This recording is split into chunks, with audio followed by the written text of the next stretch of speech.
I'm telling you right now, there was so much Jesus in this 3 day trip. I couldn't even know what to do with myself. Good morning, evening, afternoon, everyone. Welcome to another video. This one is a bit better than the rest of them. Just got my first taste of Red Bull in my entire life. Kind of tastes like Fearless if you lived in Nigeria or some West African country. It kind of tastes like Fearless and some other drink that I forgot.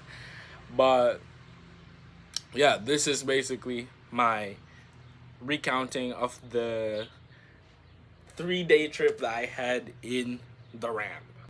So in case you had no idea or you're basically like you need to get filled on the information, the Ramp is basically this I don't even know how to call it. It's like a ministry, it's like a company, I don't even know. But it's basically an event that holds like a couple times a year. It's notably on the summer and winter. So this has been a long time coming trip. It's been like hyped since the very first day I touched down here in the States. Because I'm like in the church ecosystem, right? And basically, yeah, it was a long time coming. Last year, 2025, we basically talked about it. Now it's 2026. And yeah, we basically went to the ramp. And it was just I don't even know how to say it, but you will have an opinion for yourself when I've recounted the entire trip. I'm so sorry for the change of scenery, but back or into the actual video. Sorry, it was around 10 p.m. It was already 10 p.m. At night. It was a Wednesday. Yeah, I think so. It was a Wednesday night, right? And it was already dark. Like it was already nighttime, and I still hadn't packed my clothes. Still hadn't packed my clothes. Still like I don't even know what I was doing. I think my clothes were still in the dryer or in the washer, either one of those. But then I couldn't sleep, so I just decided to pack every single thing, maybe even more. Like I feel like I'm more of like a woman when packing clothes because I just like put so many things that I don't even end up using. But anyways, I put like excess contingency plans, swimming, all these things, and I put it in there. And I have like this big, swelling, huge bag, and then I sleep. I couldn't really sleep because like everybody was not asleep, so like there was lights on and noise and everything, so I couldn't really sleep. But it was good to have my eyes shut because I needed energy to do all the things like later on. So anyways, then my alarm rings and everybody now is awake. I mean everybody had been awake, but now everybody's like hustling, everybody's doing their thing.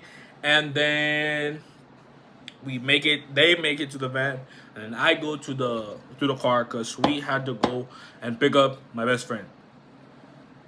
So now we went there, boom, boom, boom, boom, boom, and as we were like riding, like I just like picked up my phone. I was like, yo, yeah, we're there. We're almost there. Like, you gotta come outside, And I wasn't there yet, but anyways, we go, and then we reach to his house, and then we pick up him and his brother. And after that, they are in the back seat. Go to the office to take some files or whatever. I don't even know why I was there, but he asked me, "Yo, bro, can I switch with you outside?" Fine. So after that, we switched, and then we head to church. And then after that, it was time to finally go into the big van that was driven from my house directly to church. So we went there, and then one of my friends was there, also waiting already. Sadly, my like one of my homeboys wasn't there, right? Cause actually I messaged like a lot of them, like a lot. Like I felt like they would have been like 10 people that came that like I knew in school, but they were busy. One was in Detroit, one was in practice, one I don't even know. I don't know. So, anyways, we end up doing that, and then now we are in session, right? We are driving down to Alabama, Hamilton.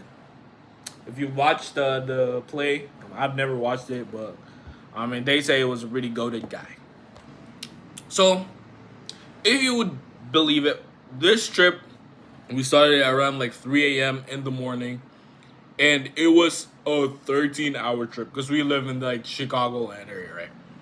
To go down to Alabama is 13 hours. I mean, of course, that's with the pit stops and stuff like that because, bro, like four people were packed in the back seat of the van, and yeah, my legs were fine for the first one, but I'll get to it in the ride back home. However, it was arguably the most the most slow that time has ever been in my life because there's some things, like your life flashes before your eyes, or you're doing something that's really boring and like you just can't wait to finish it. There are those things, but this trip to Alabama,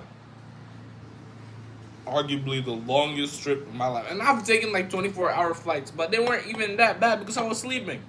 Even in economy class, I was sleeping. But this one, it was different because we were jam packed inside this thing, and yeah. So I'm not even gonna make this that long. I'm not trying to fill you into all the details, but essentially, I did a lot of thinking because I purposely let my phone die and I didn't use my power bank. Um, but yeah, I let my phone die and I just did a lot of sleeping and thinking so that this trip could be like the fastest trip that I've ever done my entire life. But it wasn't like that. So I woke up by around like 7 in the morning and I was like, yo, like where are we at? We're still in Illinois. Bro, why is Illinois so long? Like why is Illinois so long? Because we for 7 hours I feel like we were still in Illinois because we're like pretty like I don't even know how it's constructed, bro. But like I woke up, we were seeing farmlands everywhere else. I was so happy. I thought we were already in the South, but no, we're still in Illinois. But this goes on. We do a lot of pit stops. Pit stop. Eat here. Pit stop. Buy things here. Pit stop. Piss here. I made sure to try to piss in every pit stop, but sometimes I couldn't because I wasn't drinking water. I was purposefully dehydrating myself. But anyways, yeah, we did all of these things until we reached Alabama. And it wasn't even 13 hours. I feel like it was like 14 hours later. We arrived in Alabama around like, I would say 4 p.m. and it was raining. And it was raining. Like, it was like zero visibility, like -1 visibility. It was horrible. In Alabama, like, I don't even know what was happening, bro. Like, I was just drifting from sleep into wakefulness. And then we finally made it. We arrived to the hotel, which was more of like a motel. I gave a lie. It was not the hotel that I expected. I wasn't expecting too much. I wasn't expecting like a 5-star hotel, but this was definitely not one of the hotels that I have been in my life. We saw the pool. It was like in front of the hotel. Like it wasn't even an indoor pool, bro. It was not that great, but it's a place to stay. It doesn't matter. It's a place to stay. You're supposed to be there. It's just for the meantime. But then we had to go to the ramp place in order to get registered and yeah, so we were actually like officially touched down in the base 5 something p.m. And then yeah, we were in there and we had to wait to go to the ramp and the session started at 7 p.m. So anyways, immediately your boys touched down. In Hamilton, Alabama. We were bored immediately. We were so bored that we were like, yo, like, is there anything to do while we're waiting for like 2 hours in order to go to the ramp? So immediately we started going on our doings, bro. Doings, I'm telling you. What we did, we just decided to walk around the hotel. We're like, like, and then my boy, he was like, yo, there's a Burger King right there. Let's go. My treat. And we were like, bet. But it was so far though. So we ended up sprinting across this wet, marshy field. Because I'm telling you, this is not like a normal hotel. Like, I don't even know what it was. But we just started sprinting across this wet, marshy field into like this gigantic stretch of road, and there were like cars going about, and then yeah, we just decided to time it and ran. Bro, I don't even know because like one of my friends, my best friend, he plays football, and I just realized that this big man can accelerate like a truck. But I didn't even know he could run that fast. But anyways, we made it to Taco Bell, and in Taco Bell, we ate some Taco Bell. Right? We went there, ordered some little things. My friend who treated us was a big bag, bro. Like earlier that day, he treated me to some McDonald's in one of our pit stops. It was like a McDonald's close to a like a convenience store next to a gas station. I don't even know how it was constructed, but he treated me to a McDonald's, and he has like all the fast food apps known to man. And this guy has so much points, I don't even know how he does it, right? But we're there, and we eat some Taco Bell. Everything was under $5. I don't know how he did it, but everything was under $5. We ate our Taco Bell, and then now the van came from Walmart. You know, I don't know. They bought some stuff there, and then they were going back to the hotel, and we were like, "Yo, we gotta eat fast." And the boys were already done. I was the only one delayed because I like to take time with my food. But even at that, like I was rushing it, right? I finished my taco. I finished my burrito, and I couldn't finish my churro. I don't even know what it's called for real, but I couldn't finish that, and I couldn't finish my Baja Blast. I threw it in the trash, and then we started sprinting down to our hotel, just to make sure that there was no suspicion, right?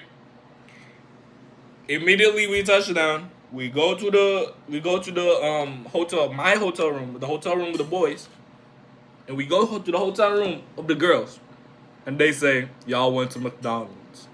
Like, bro, how do you even like think that? How you even think that, right? My phone was not on me. My phone was at home. I probably should have brought it, but they would have known. But anyways, I don't know how they figured it out, but that issue died down. All of us packed into the bus like sardines, and then we go down to the ramp. And then as we go there, yo, I don't even know, bro. Like, I was playing Bloody Samaritan, like right before going there, so it's like, I wasn't in the spirit, you know. I was in the spirit, but we went there, and then I already started hearing everything, you know. But like immediately you go in there, you start hearing everything, and then boom, I go into this place thinking it was gonna be like a rave concert. It was kind of like that though. It was kind of like that. But I guess like the hype, like it was just way too much hype. There was place on the ramp that it was good. It was good. It was good, right? But it didn't live up to the hype. Like I was going in there expecting that I was gonna faint under the anointing, right? But no, it was just like worship. It was worship, right? Worship as the Lord leads. And the immediate thing that I clocked in there was that the way it was built, the way it was constructed, was in a way that it's like a casino, right? In a casino, there's no clocks, and in a casino, the main colors, like the main ambience or whatever, is blue and yellow and orange and all these subsidiary colors. But it was like that, and it was like dark almost all around, and it's like, you gotta experience it for yourself. I can't explain it to you, or you can look them up online. I might link their stuff in the description. But anyways, we go in there, and then I see just worship, a lot of Jesus. Like I was saying, there was a lot of Jesus in this event, and it was good. It was good. My best friend didn't feel it though. I don't know what he was doing, but my other friend, the one who put Taco Bell in my stomach, yeah, he was feeling it. He was vibing to it, right? And we were in there. After I don't even know, the singing was a lot of singing songs that I didn't know. If it was songs that I think it was like original songs.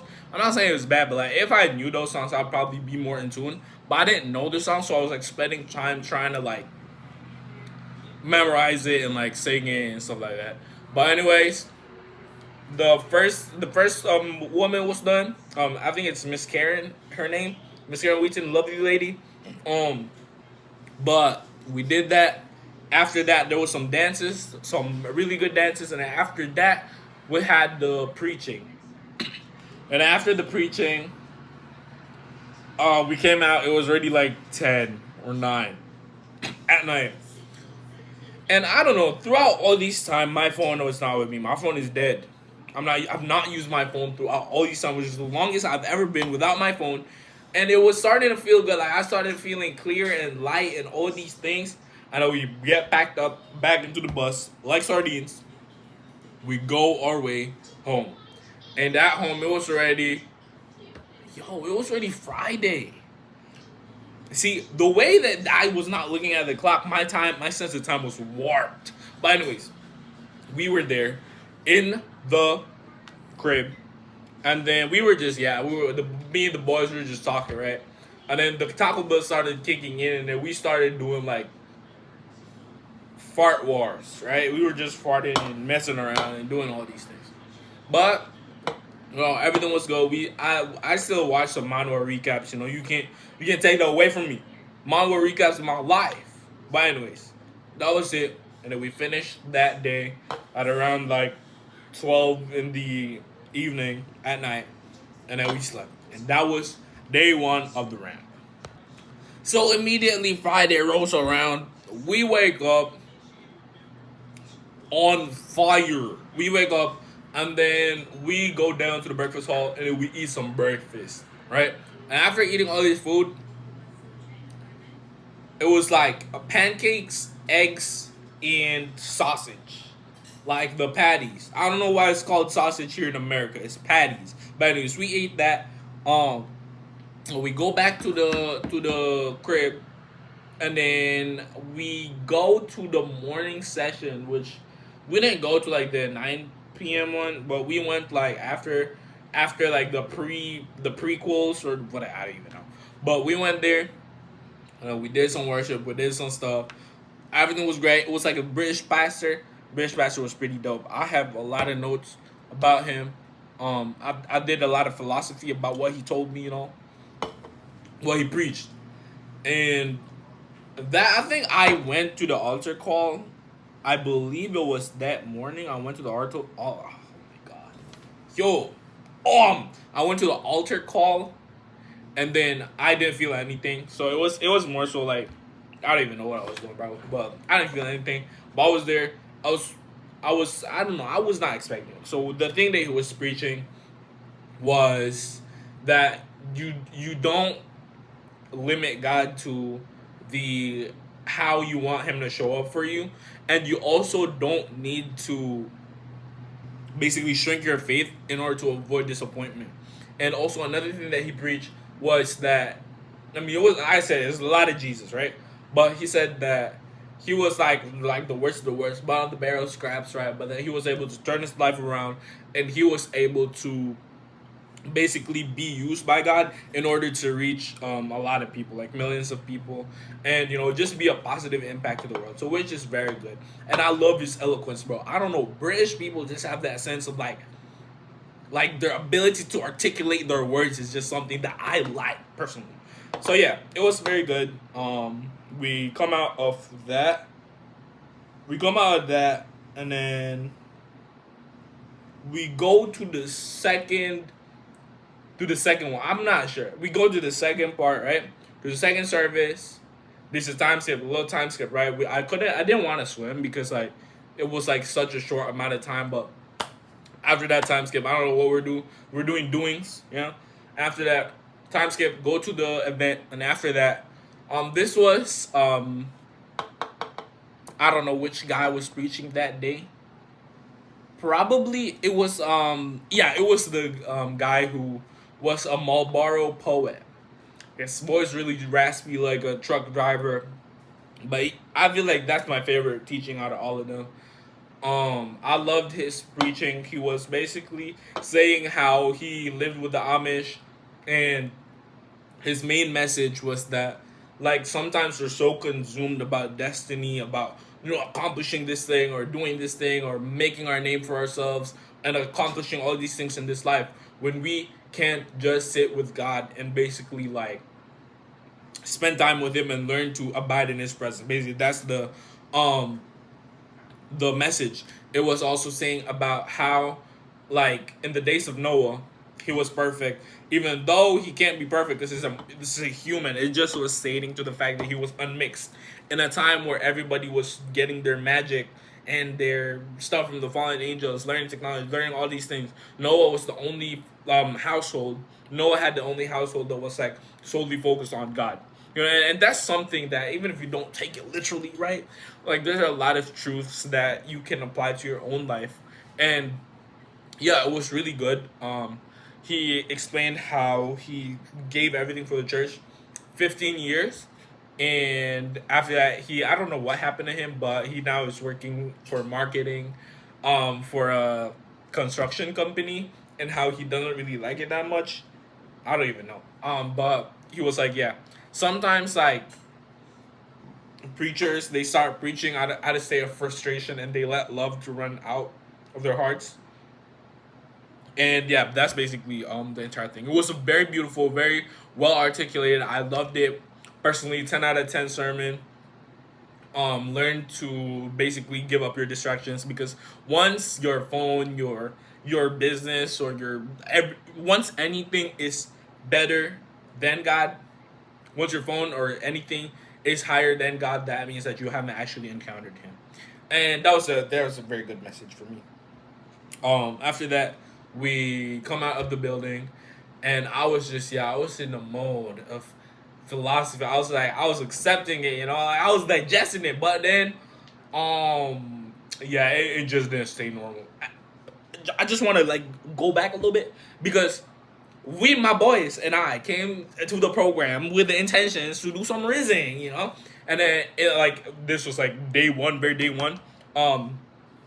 When we went before we entered the ramp, we actually practiced some pickup lines that were Christian. Um, I don't know. There was one I said that, did it hurt when you fell from heaven? One. There was one. Another one. Well, I don't even know. It's foolish. But anyways, we went there, corrected our intentions, and that night after the pastor preached, he taught us about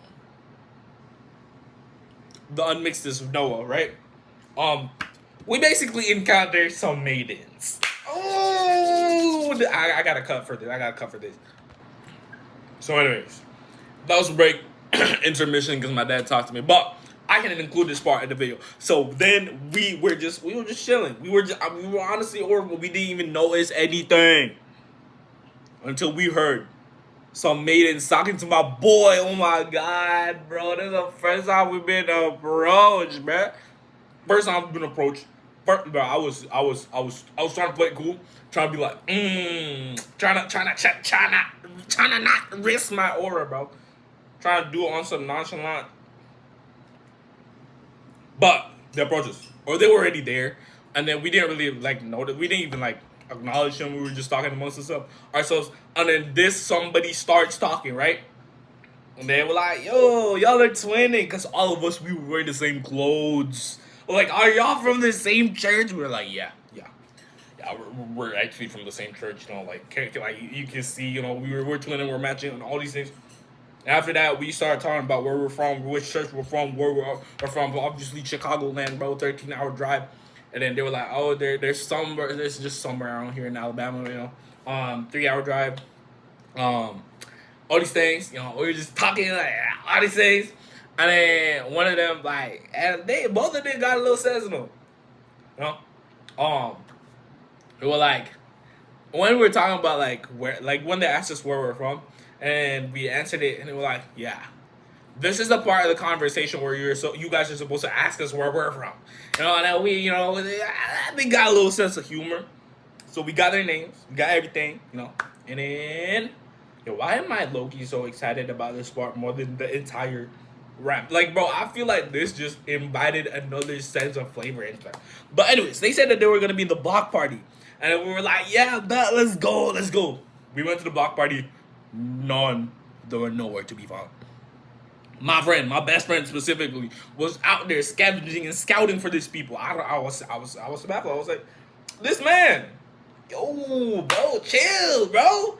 Like, why are you trying to reduce your order, bro? He just started scouring the entire menu. But honestly, me, I was on some nonchalant joints, trying to be discreet, trying to play it low key, And then after that, we put some raffles and then we ate some popcorn. And then my squad, my sister and my mom, they won ramp accessories. One was a hoodie, bro. Honestly, the ramp has some pretty good stuff. I can't even lie. I'm a low key ordered some stuff from the ramp, bro. I can't even lie.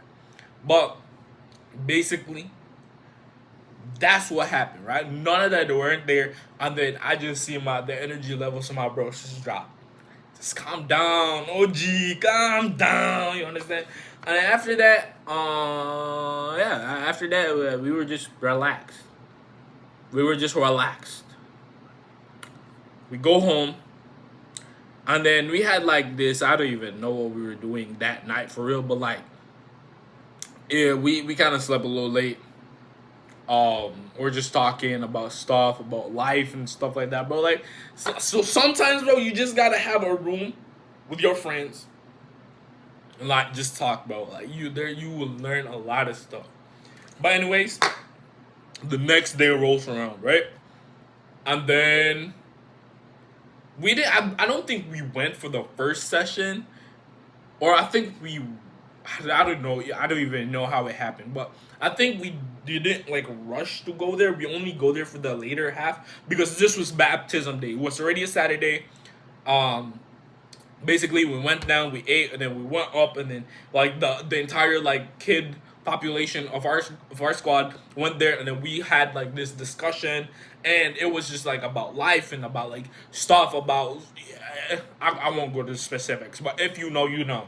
It was the most diabolical, but it was the most greatest conversation that we've ever had as a youth group. And basically, this was what we did, and then we went to the ramp. Packed in the bus like sardines, going straight to the venue.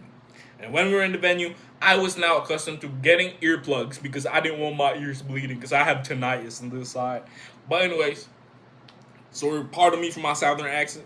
But we put the earplugs in, and then I go in there. And after I'm in there, we're already in the like, latter half of the ramp. And then, the person was just talking. And after that, I just decided to, like, talk to my dad because they were, like, the children were doing, like, a dance. And then I just decided to talk to my dad. I was like, yo, like, what's the difference between a Baptist, an evangelical, charismatic, and Pentecostal and the non-denominational? We were just talking about stuff like that, and I spot them straight. They were straight in front, bro. Like the dedication is insane. W in the chat. They were straight in front, and I just saw them, and I was like, "Yo, that's the girl from yesterday." It was like, yeah, whatever, right. And then after that, honestly, I didn't want to push it. I don't want, like I said, nonchalance. Anyways, we go outside. Normal doings. My knees were ashy. I don't even know what happened to my EOS lotion, bro. Alabama has a different type of air. It's not even humid or anything. Like, it's just a different type of air. And my EOS wasn't cutting it. So, basically, like I said, Alabama air had a different kind of ring to it because my legs were not doing what they're supposed to do. So, anyways, I asked my sister, yo, I need some oil, bro. Like, you got anything there? So she got some oil. I take the oil and then I start rubbing my ashy knees. Right on cue. There's people just spawn from I don't even know how they spawn, bro. They just be spawning like. So anyways, that's what I'm saying. I was like, where do those people keep coming from? But anyways, they spawn. And to be honest, we forgot the names. Totally forgot their names. I don't even know. I was just guessing, bro. I was just guessing all the possible names that could possibly match these people's faces. I called them all but I called them black names too. So I don't even know. Yeah. Like Shaniqua. Bro, I don't even know what I was doing, bro. But anyways, I was able to get their names. And but they reinstated their names. But all of them knew our names. So that was kind of embarrassing for me. But after that, my boys, they started to be on that type of time, and then when they got like their snaps, I was like, gang, all is fair, 11 war.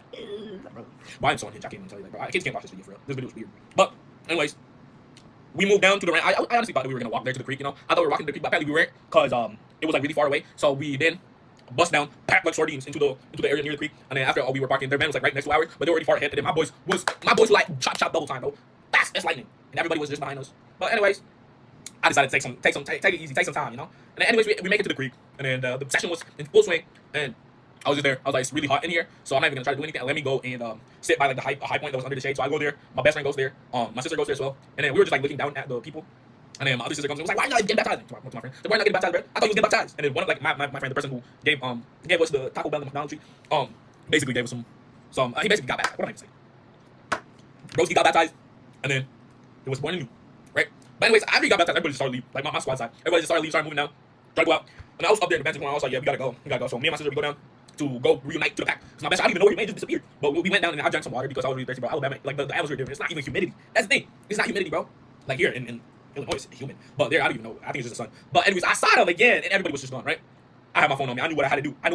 It wasn't even, I didn't even like plan it. I didn't even try to do anything to it. But once God gives you the opportunity, again and again, 3 times now. This was my philosophy to my boys. I was saying, if it's once, it's not meant to be. But if God keeps on giving you that opportunity, you gotta take it. You know why? Because in Isaiah it says, "In its time, I the Lord will make it right."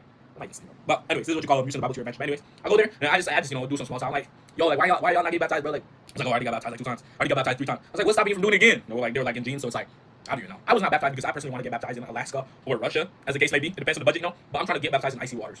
But anyways, yeah, end up collecting their numbers, bro, because like I don't even know. Like I'm not gonna see these people again.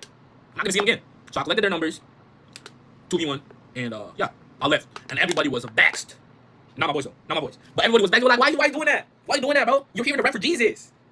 You're here to rap for Jesus, not for girls. You gotta keep your priorities straight. Keep your priorities right. And I was like, yeah, but like, you know, like if you got friends, you know, they're just friends. You know, you can't even do anything because they're 13 hours away. But anyways, I digress. Because we go back to the hotel. But first we gotta go to the bus.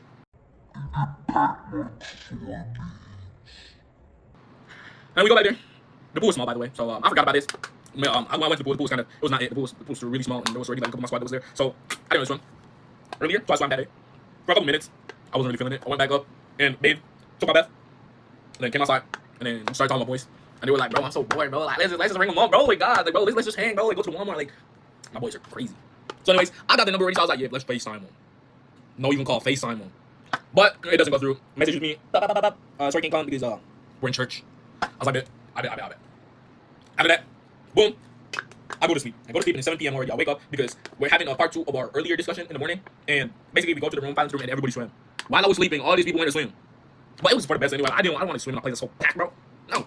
But anyways, it was good. I kind of felt bittersweet about it because, like, one guy, like, why'd you wake me up?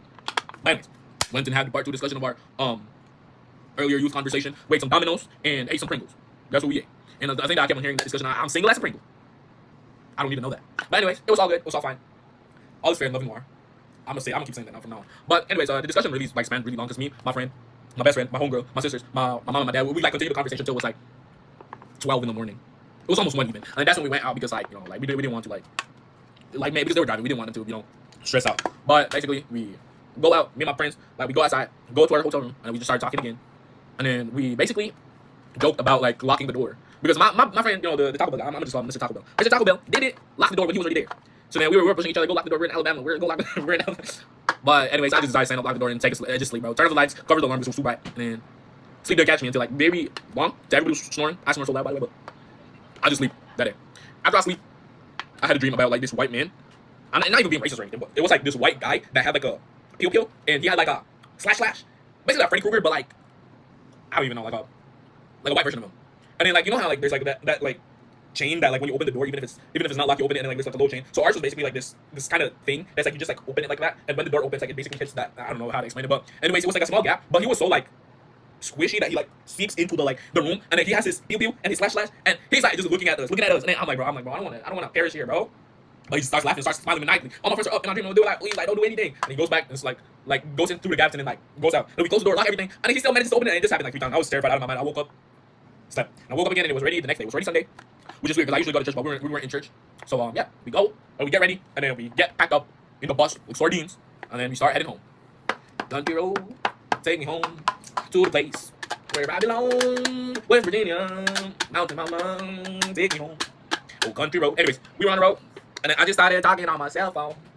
The way that you was in my life. Anyways, I was like, yo, to the other one. I was like, yo, we're on the road. That's a video for another day, though. Basically, we arrived home. We left around like 9:10, and then we arrived around like 11 at night because we took too many pit stops. And there was this one kid in the bus that was in. We were packing sardines, but this one kid managed to do the impossible. A video for another day, though. Anyways, that's it. My entire trip to Alabama, to the ramp. Yeah, I don't know. It was a pretty long video. I don't know if this video will reach 1 hour of me straight yapping, but yeah, I didn't want to journal everything. So this is everything of my trip in Alabama. Video for the thumbnail. Video for the thumbnail. There you go.